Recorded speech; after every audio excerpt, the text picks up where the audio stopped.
Merhabalar, mutfağıma hoş geldiniz. Bugün mutfağımda kuru yufka ile yapılan çok lezzetli bir tarif vereceğim. İsmi yörelere göre değişebiliyor. Adana'da övelemeç denir. Maraş taraflarında pisi ovmacı ve Antep'te de ovalamaç diye bilinir.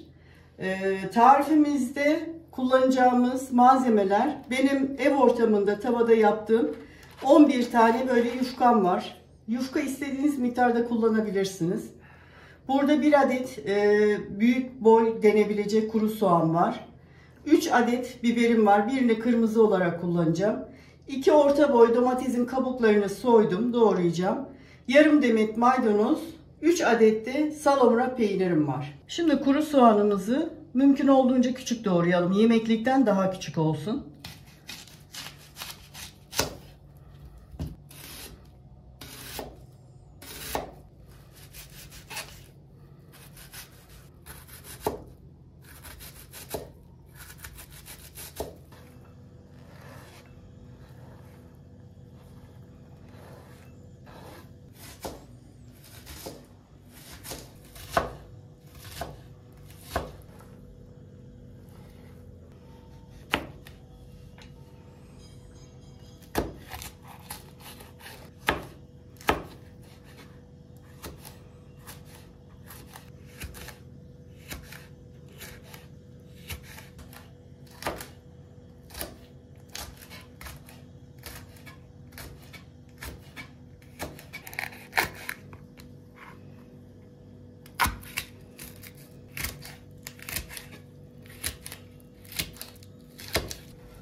Şimdi yufka ekmeklerimizi tepsinin içerisinde küçültüyorum.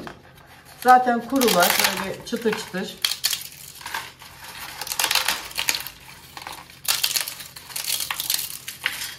Çok un gibi yapmayalım.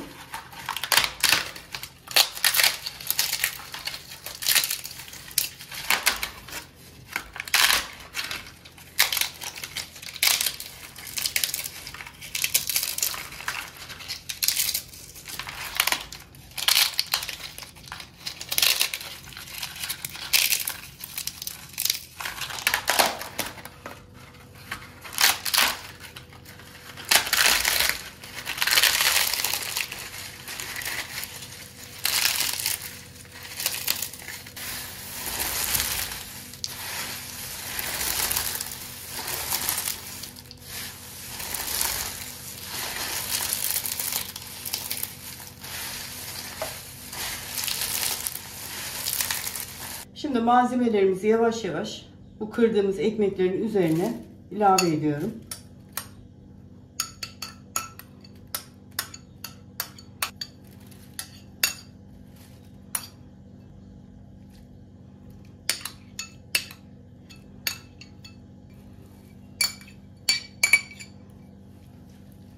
Peynirimizi rende yapıyoruz.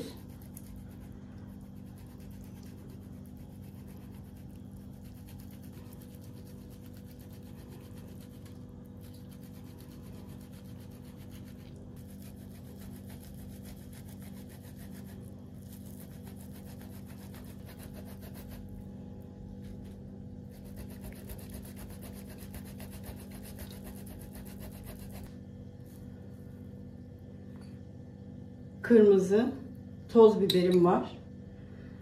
Şöyle ondan biraz koyuyorum.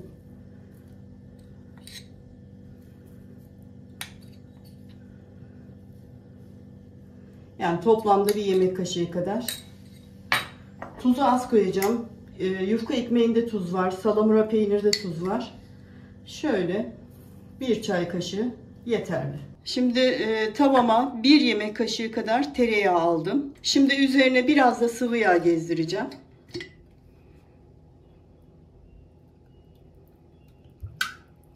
Evet, altını yakıyorum.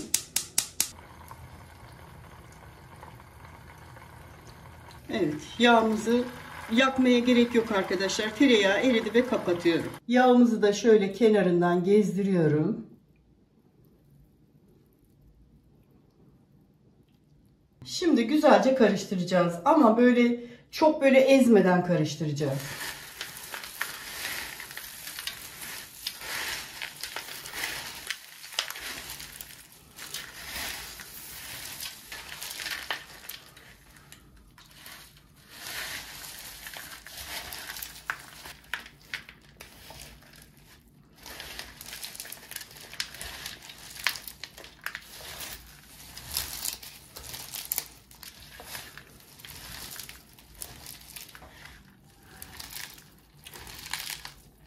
Çok güzel koktu arkadaşlar.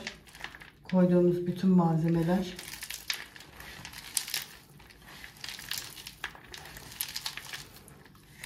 Biraz daha bütünleşmesini istiyorum. Biraz daha bu şekil karıştırdıktan sonra tek tek aynı mercimekli köfte sıkar gibi şekil vereceğiz.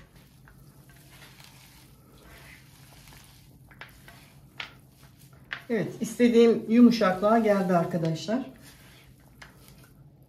Dediğim gibi çok fazla ezmeden bütün malzemelerini birbirine yedirerek karıştıralım.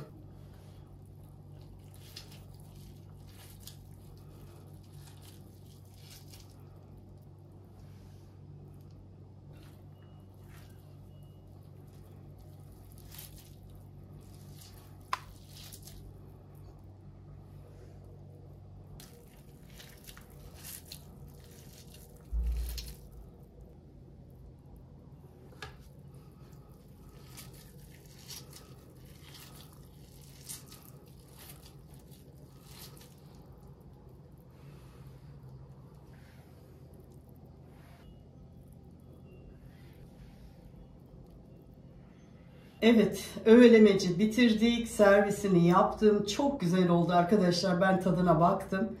Koyduğum malzemelerin ölçüleri birebir çok iyi geldi. Sizler de sevdiklerinize yapın. Tarifimi deneyin.